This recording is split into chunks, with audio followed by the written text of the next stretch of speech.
नमस्कार विद्यार्थी मित्रांनो, ध्येयाधिकारी स्पर्धा परीक्षा मंचच्या वतीनं पुढे होणाऱ्या पोलीस भरतीच्या अनुषंगानं सामान्य ज्ञान विषयांच्या सराव प्रश्नांची एक नवीन सिरीज सुरू केलेली आहे।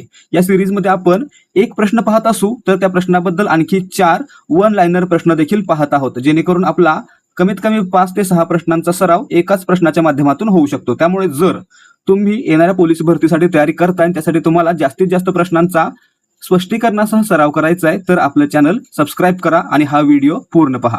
प्रश्न क्रमांक 1, चंद्रयान 3 सन 2023 मध्ये कोणत्या ध्रुवावर यशस्वी यान उतरले? या ठिकाणी पहा, चंद्रयान 3 मोहीम ही भारताची चंद्रावर जाणारी मोहीम आहे आणि मित्रांनो या मोहिमेतील चंद्रयान 3 हे चंद्राच्या दक्षिण ध्रुवावर यशस्वीपणे उतरलेलं आहे, म्हणून याचं उत्तर पर्याय बी असणार आहे। आता मित्रांनो महत्त्वाचे प्रश्न पाहूयात पुढे। चंद्रयान 3 कधी प्रक्षेपित करण्यात आले? 14 जुलै 2023 ला चंद्रयान 3 प्रक्षेपित करण्यात आले। चंद्रयान 3 चंद्रावर कधी उतरले? 23 ऑगस्ट 2023 ला चंद्रयान 3 चंद्राच्या दक्षिण ध्रुवावर उतरलं।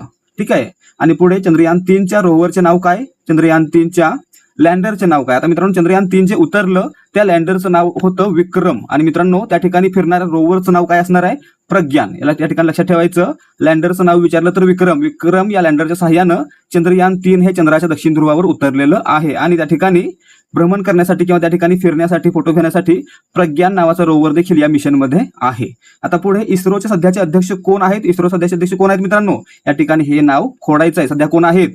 तर V Narayanan, doctor V Narayanan हे काय आहेत? इस्रोचे सध्याचे अध्यक्ष आहेत, डॉक्टर व्ही नारायणन। ठीक आहे, पुढे दुसरा प्रश्न आहे, नेपाळमध्ये सार्वत्रिक निवडणुकीत ऐतिहासिक विजय मिळवणारे बालेंद्र शाह हे राजकारणात येण्यापूर्वी कोणत्या क्षेत्राशी संबंधित होते? बालेंद्र शाह हे कोण होते? तर एक संगीत किंवा एक गायक होते, एक रॅपर होते, म्हणून याचं उत्तर असणार आहे ते संगीत क्षेत्राशी संबंधित होते, म्हणून पर्याय डी। नेपाळची राजधानी कोणती आहे? नेपाळची राजधानी काठमांडू। सार्कचे मुख्यालय कोठे आहे? सार्क संघटना आहे South Asian Association for Regional Cooperation, SAARC, South Asian Association for Regional Cooperation, SAARC ही संघटना याचं मुख्यालय कोठे आहे? नेपाळमधील काठमांडू या ठिकाणी आहे। नेपाळचे चलन कोणते आहे? नेपाळचे चलन हे नेपाळी रुपया आहे। भारताचं काय? भारतीय रुपया, नेपाळचं नेपाळी रुपया। ठीक आहे, पुढे जगातील सर्वात उंच शिखर माउंट एव्हरेस्ट कोणत्या देशात आहे? या ठिकाणी पाहायचं आहे 8848.8 या उंचीचं जगातील सर्वात उंच शिखर माउंट एव्हरेस्ट कुठे आहे? तर हे देखील नेपाळ या देशामध्ये आहे। प्रश्न क्रमांक 3, ICC men's T20 world cup बाबतीत खालील योग्य पर्याय निवडा। आता या ठिकाणी पहा, 3 वेळा जगजेता होणारा भारत देश पहिला, बरोबर आहे मित्रांनो। आतापर्यंत ICC T20 स्पर्धा एकूण 10 वेळा झालेली आहे। किती वेळा? 10 वेळा। त्यापैकी मित्रांनो भारताने ही स्पर्धा 3 वेळा जिंकलेली आहे। कधी कधी 2007 साली, 2024 साली आणि 2026 साली, अशा प्रकारे 3 वेळा भारताने ही स्पर्धा जिंकली, म्हणून पहिले विधान हे योग्य आहे। जेतेपद राखणारा भारत पहिला संघ ठरला, हे देखील बरोबर आहे।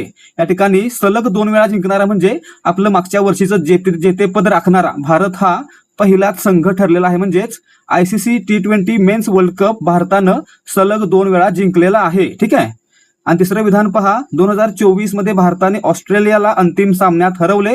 2024च्या स्पर्धेमध्ये भारत आणि दक्षिण आफ्रिका फायनल मध्ये होते आणि भारतानं दक्षिण आफ्रिकेचा पराभव केलेला होता, म्हणजे पर्याय 3 काय आहे किंवा तिसरं विधान काय आहे?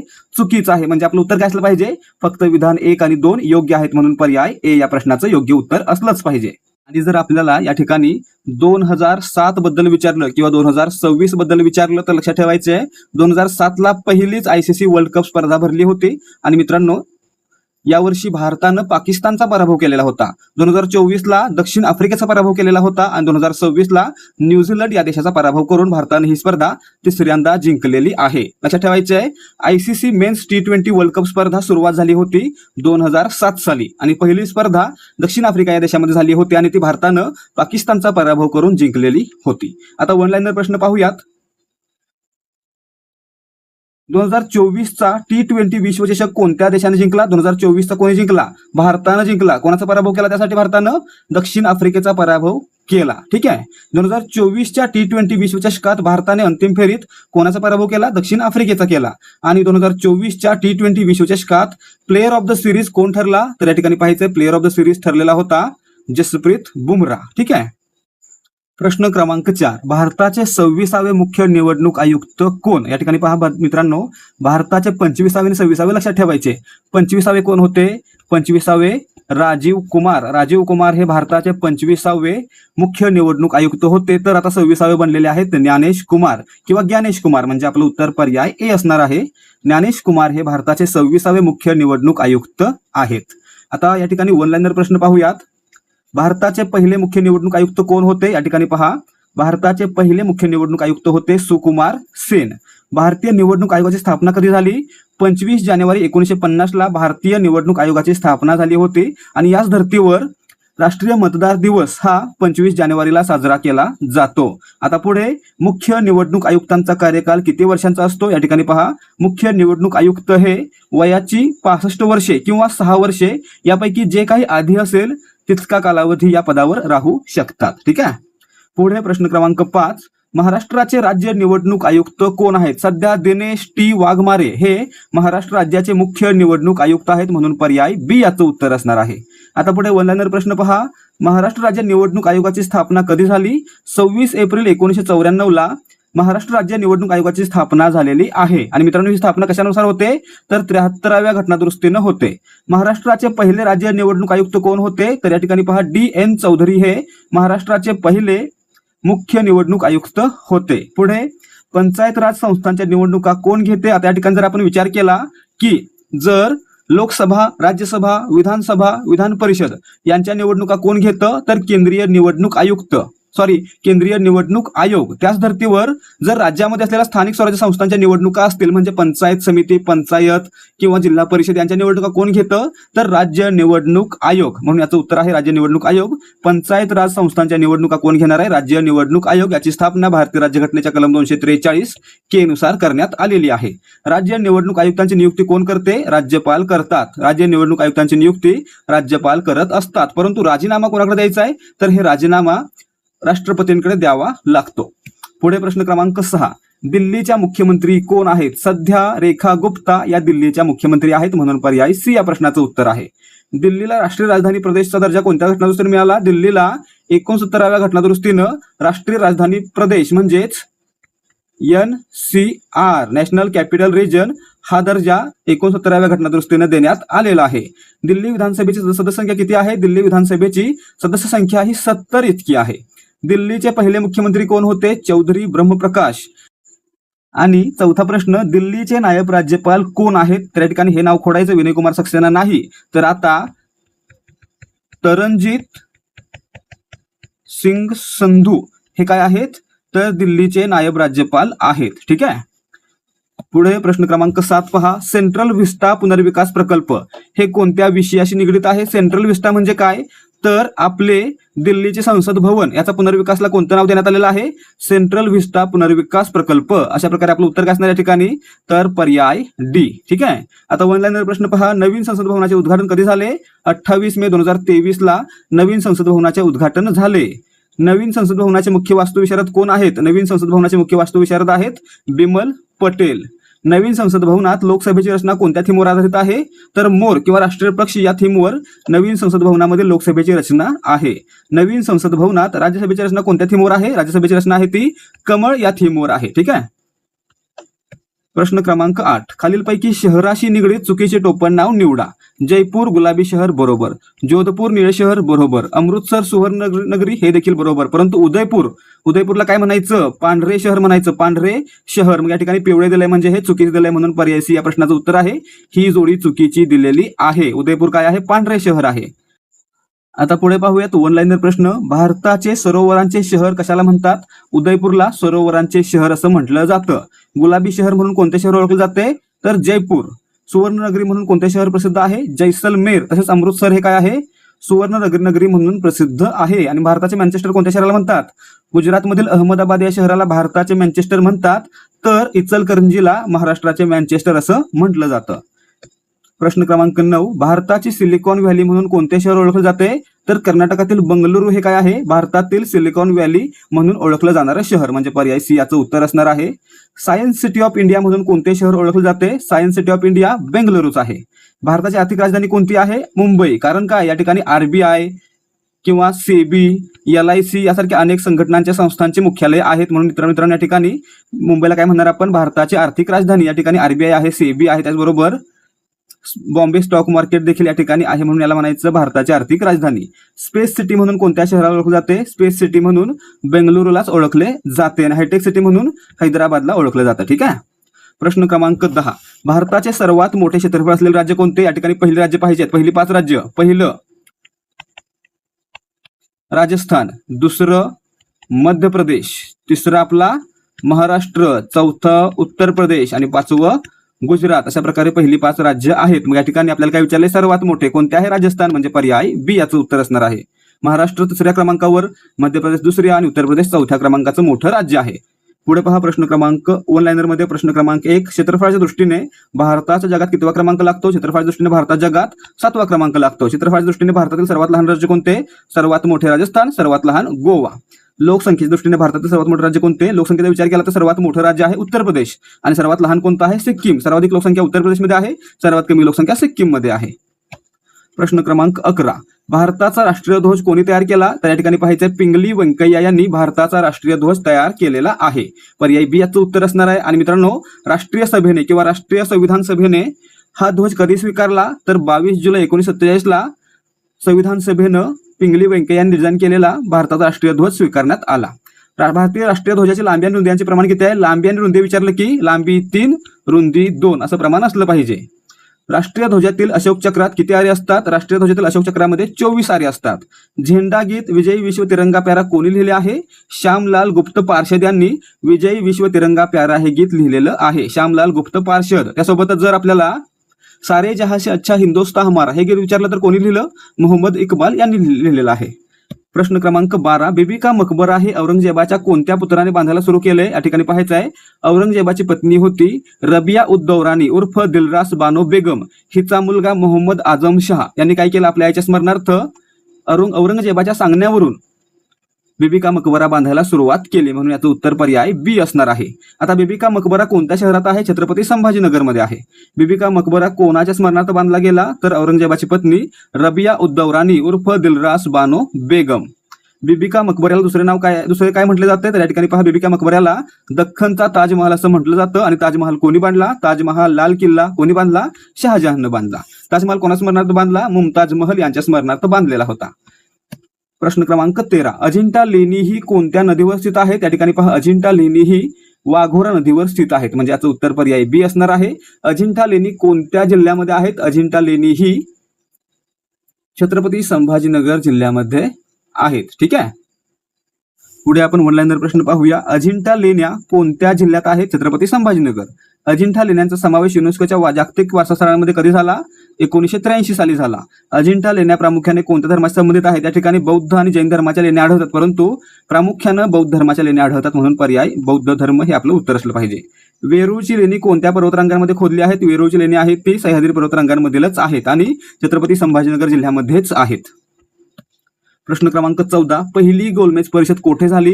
या ठिकाणी पहा, पहिली गोलमेज असू दे, दुसरी असू दे किंवा तिसरी असू दे, तिन्ही राऊंड टेबल कॉन्फरन्स कुठे पार पडल्या? इंग्लंडमध्ये पार पडल्या आणि पहिली होती ती लंडन या ठिकाणी झाली म्हणून पर्याय सी याचं उत्तर आहे. आणि पुढे पहिली गोलमेज परिषद कोणत्या वर्षी झाली? 1930 साली झाली. तीनही गोलमेज परिषदांना उपस्थित राहणारे भारतीय नेते कोण? तर डॉक्टर बाबासाहेब आंबेडकर आणि आणखी एक नाव आहे, जर तुम्हाला ते माहित असेल तर कमेंट करून सांगा, किंवा जर आपण ज्या पोलीस भरतीसाठी नवीन नोट्स बनवतोय त्याच्यामध्ये आपण या गोष्टी डिटेलमध्ये सांगितलेल्या आहेत. फक्त नोट्स बनत आहेत, लवकरच तयार होतील आणि तुमच्यासाठी उपलब्ध देखील होतील. महात्मा गांधी यांनी कोणत्या गोलमेज परिषदेत भाग घेतला होता? गांधी आयर्विन कराराचं फलित म्हणून दुसऱ्या गोलमेज परिषदेला महात्मा गांधी गेलेले होते. दुसऱ्या गोलमेज परिषदेच्या वेळी भारताचे व्हाईसरॉय कोण होते? दुसरी गोलमेज परिषद झाली त्यावेळी भारताचे व्हाईसरॉय होते लॉर्ड वेलिंग्टन. प्रश्न क्रमांक 15. पश्चिम घाट हे नाव कोणत्या पर्वतरांगाने दिले आहे? पश्चिम घाट हे नाव सह्याद्री पर्वताचंच नाव आहे म्हणून पर्याय बी याचं उत्तर आहे. महाराष्ट्रातील सर्वात उंच शिखर कोणते? सह्याद्री पर्वतातील महाराष्ट्रातील सर्वात उंच शिखर आहे कळसुबाई. त्यासोबतच दक्षिण भारतातील सर्वात उंच शिखर कोणते? अनाईमुडी. अनाईमुडी हे दक्षिण भारतातील सर्वात उंच शिखर आहे. पश्चिम घाट आणि पूर्व घाट जेथे मिळतात त्या पर्वताला काय म्हणतात? तर निलगिरी पर्वत असं म्हणतात. या ठिकाणी पूर्व किनाऱ्यावर काय आहे? भारताच्या पूर्व किनाऱ्यावर पूर्व घाट आहे आणि या ठिकाणी पश्चिम घाट आहे आणि या ठिकाणी ज्या ठिकाणी ते दोन्ही मिळतात या ठिकाणी काय आहेत? निलगिरी टेकड्या आहेत. ठीक आहे. पुढे अरवली पर्वतातील सर्वात उंच शिखर कोणते? गुरु शिखर हे अरवली पर्वतरांगेतील सर्वात उंच शिखर आहे. प्रश्न क्रमांक 16. हायड्रोपोनिक्स हे शास्त्र कोणत्या व्यवसायाशी निगडित आहे? हायड्रोपोनिक्स म्हणजे काय? तर मातीचा वापर न करता फक्त पाण्यामध्ये शेती करणं याला काय म्हणायचं? हायड्रोपोनिक्स, म्हणून याचं उत्तर काय असणार आहे? पर्याय डी, शेतीशी संबंधित आहे. मातीचा वापर न करता पाण्यात वनस्पती वाढवण्याच्या तंत्राला काय म्हणतात? हायड्रोपोनिक्स असं म्हणतात. द्राक्षाच्या शेतीला काय म्हणतात? व्हिटिकल्चर. द्राक्ष शेतीला काय म्हणायचं? व्हिटिकल्चर म्हणायचं. रेशीम किडे पाण्याच्या व्यवसायाला काय म्हणायचं? सेरिकल्चर म्हणायचं. आणि मधमाशी पालनाला काय म्हणायचं? एपिकल्चर असं म्हणायचं. ठीक आहे. प्रश्न क्रमांक 17. एकॉस्टिक्स हे कशाचे अभ्यास करणारे शास्त्र आहे? एकॉस्टिक्स मध्ये ध्वनीचा अभ्यास केला जातो, म्हणजे ध्वनी लहरींचा अभ्यास केला जातो, म्हणून पर्याय सी याचं उत्तर आहे. प्रकाशाचा अभ्यास करणाऱ्या शास्त्राला काय म्हणतात? ऑप्टिक्स. प्रकाशाचा अभ्यास करणारे शास्त्र ऑप्टिक्स. पेशींच्या अभ्यासाच्या शास्त्राला काय म्हणतात? सायटॉलॉजी. पेशींचा अभ्यास सायटॉलॉजी. विषाणूंचा अभ्यास करणाऱ्या शास्त्राला काय म्हणतात? व्हायरॉलॉजी. विषाणू म्हणजे व्हायरस आणि त्याचा अभ्यास करणं म्हणजे व्हायरॉलॉजी. आणि मानवी रक्ताचा अभ्यास करणाऱ्या शास्त्राला काय म्हणतात? मानवी रक्ताचा अभ्यास करणारे शास्त्र म्हणजे हिमॅटोलॉजी. ठीक आहे. रक्तामध्ये काय असतो? हिमोग्लोबिन असतो. रक्ताचा अभ्यास करणारे शास्त्र कोणतं? हिमॅटोलॉजी. प्रश्न क्रमांक 18.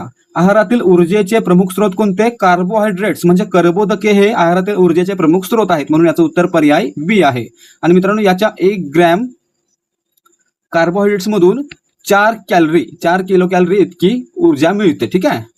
वन लाईनर प्रश्न पहा. शरीराची झीज भरून काढण्यासाठी कशाची आवश्यकता असते? सर, समजा तुम्ही व्यायाम करून येत आहे, तर झालेल्या मसलची आणि शरीराची झीज भरून काढण्यासाठी तुम्हाला काय पाहिजे? प्रोटीन पाहिजे, म्हणजे प्रथिने पाहिजेत. कोणत्या जीवनसत्वाच्या अभावी रातांधळेपणा येतो? अजीवनसत्वाच्या अभावामुळे रातांधळेपणा येतो. अजीवनसत्व कुठे आढळतं? तर गाजरासारख्या फळांमध्ये ते आढळतं, भाज्यांमध्ये ते आढळतं. ठीक आहे. क जीवनसत्वाच्या अभावामुळे कोणता आजार होतो? क जीवनसत्वाच्या अभावामुळे स्कर्वी होतो. लिंबूवर्गीय फळांमध्ये क जीवनसत्व मोठ्या प्रमाणात असतं, विशेष करून आवळ्यामध्ये हे सर्वाधिक असतं. सूर्यप्रकाशातून कोणते जीवनसत्व मिळते? व्हिटॅमिन डी हे सूर्यप्रकाशातून मिळते. आणि मित्रांनो, याच्या अभावामुळे रिकेट्स म्हणजे मुर्दूस नावाचा आजार लहान मुलांमध्ये होतो. प्रश्न क्रमांक 19. बिहू उत्सव हे कोणत्या राज्याशी संबंधित आहे? बिहू हा सण आसाममध्ये साजरा केला जातो, म्हणून पर्याय ए याचं उत्तर आहे. वन लाईनर प्रश्न पहा. ओणम हा सण कोणत्या राज्यात साजरा केला जातो? ओणम हा सण केरळमध्ये साजरा केला जातो. पोंगल हा सण कोणत्या राज्याशी संबंधित आहे? पोंगल हा तमिळनाडूशी संबंधित आहे. हॉर्नबिल महोत्सव नागालँडमध्ये साजरा केला जातो. आणि गरबा हे गुजरातचे लोकनृत्य आहे. प्रश्न क्रमांक 20. भारतातील सर्वात जास्त लांबीचा सागरावरील सेतू कोणता? या ठिकाणी पहा, अटल सेतू हा काय आहे? भारतातील सर्वाधिक लांबीचा सागरावरील सेतू आहे, ज्याची लांबी 21.8 किलोमीटर इतकी आहे. आणि हा मुंबईला नवी मुंबई सोबत जोडतो, म्हणजे शिवडीला तो न्हावा सोबत जोडतो, म्हणजे याचं उत्तर पर्याय डी असणार आहे. आणि वन लाईनर प्रश्नांमध्ये पहा, अटल सेतू हा कोणत्या 2 शहरांना जोडतो? तर मुंबईला नवी मुंबई सोबत जोडतो, म्हणजे शिवडीला न्हावा सोबत जोडतो. अटल सेतूची एकूण लांबी किती? 21.8 किलोमीटर. भारताचा सर्वात लांब नदीवरील पूल कोणता? भूपेन हजारिका सेतू, जो ढोला सादिया पूल या नावाने देखील प्रसिद्ध आहे. याला काय म्हणायचं? तर भारतातील सर्वात लांब नदीवरील पूल म्हणायचं. आणि वांद्रे वरळी सी लिंकचे अधिकृत नाव काय आहे? वांद्रे वरळी सी लिंकचे अधिकृत नाव आहे राजीव गांधी सागरी सेतू. प्रश्न क्रमांक 21. मराठी भाषा गौरव दिन कधी साजरा केला जातो? दरवर्षी 27 फेब्रुवारीला कविश्रेष्ठ कुसुमाग्रज यांची जयंती, म्हणजे 27 फेब्रुवारी हा दिवस मराठी भाषा गौरव दिवस म्हणून साजरा केला जातो, म्हणजे पर्याय बी याचं उत्तर आहे. जर आपल्याला मराठी राजभाषा दिवस विचारलं तर 1 मे हा मराठी राजभाषा दिवस म्हणून साजरा केला जातो. पुढे वन लाईनर प्रश्न पाहूयात. मराठी भाषा गौरव दिन कोणाच्या जन्मदिवशी साजरा केला जातो? कुसुमाग्रज म्हणजे वि वा शिरवाडकर, विष्णू वामन शिरवाडकर यांचा जन्मदिवस 27 फेब्रुवारी हा मराठी भाषा गौरव दिवस म्हणून साजरा केला जातो. मराठी पत्रकारिता दिन कधी साजरा केला जातो? या ठिकाणी पाहायचं आहे, 6 जानेवारी 1832 ला बाळशास्त्री जांभेकर यांनी दर्पण नावाचं वृत्तपत्र सुरू केलं होतं, आणि हे मराठीतील पहिलं वृत्तपत्र होतं, म्हणून या ठिकाणी 6 जानेवारी हा दिवस मराठी पत्रकारिता दिवस म्हणून साजरा केला जातो. जागतिक हिंदी दिवस कधी असतो? 10 जानेवारीला जागतिक हिंदी दिवस असतो, तर 14 सप्टेंबरला राष्ट्रीय हिंदी दिवस असतो. राष्ट्रीय विज्ञान दिन कधी असतो? राष्ट्रीय विज्ञान दिन आहे तो दरवर्षी 28 फेब्रुवारीला साजरा केला जातो. ठीक आहे.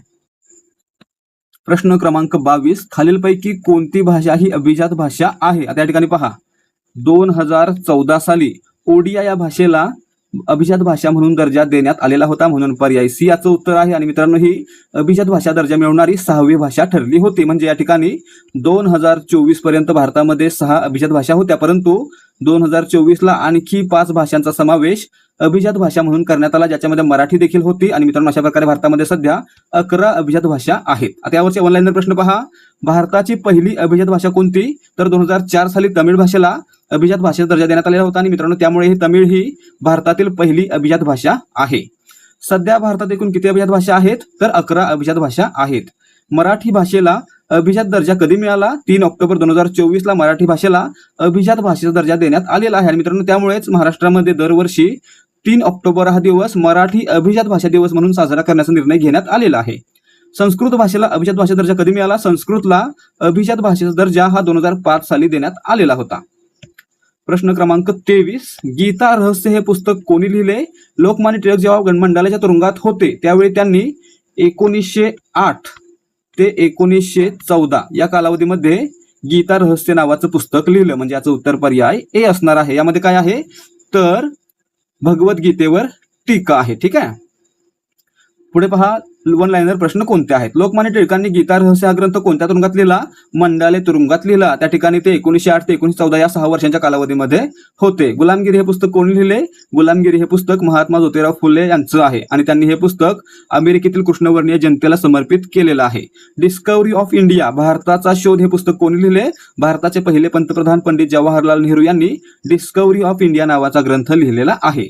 सत्यार्थ प्रकाश हा ग्रंथ कोण लिहिला? स्वामी दयानंद सरस्वती यांनी सत्यार्थ प्रकाश नावाचा ग्रंथ लिहिला. यामध्ये काय होतं? आर्य समाजाचं तत्वज्ञान होतं. ठीक आहे. आर्य समाजाची स्थापना कोणी केली? स्वामी दयानंद सरस्वती यांनी केली. पुढे प्रश्न क्रमांक 24, हाडे ठिसूळ होण्यासाठी कोणत्या मूलद्रव्याचा अभाव कारणीभूत असतो? या ठिकाणी पहा, जर आपल्या शरीरामध्ये कॅल्शियम पुरेसं नसेल तर त्यावेळी आपल्याला ऑस्टिओपोरोसिस नावाचा आजार होतो, ज्यामुळे हाडे आणि दात कमजोर होतात. म्हणजे या ठिकाणी काय असणार आहे? हाडे ठिसूळ होण्यासाठी कॅल्शियमचा अभाव कारणीभूत ठरतो. आता वन लाईनर प्रश्नांमध्ये पहा, रक्तातील हिमोग्लोबिनच्या निर्मितीसाठी कोणते खनिज आवश्यक असते? हिमोग्लोबिन मध्ये मुख्यतः काय आहे तर लोह आहे, म्हणजे Fe आहे. आणि त्यामुळे मित्रांनो या ठिकाणी लोह हे रक्तातील हिमोग्लोबिनच्या निर्मितीसाठी महत्वाचं आहे. गलगंड हा आजार कशाच्या कमतरतेमुळे होतो? आयोडीनच्या कमतरतेमुळे गलगंड म्हणजेच ग्वाइटर नावाचा आजार होतो. दातांच्या आणि हाडांच्या बळकटीसाठी कोणते जीवनसत्व आवश्यक आहे? जीवनसत्व ड आणि कॅल्शियम हे मूलद्रव्य दातांच्या आणि हाडांच्या बळकटीसाठी आवश्यक आहे.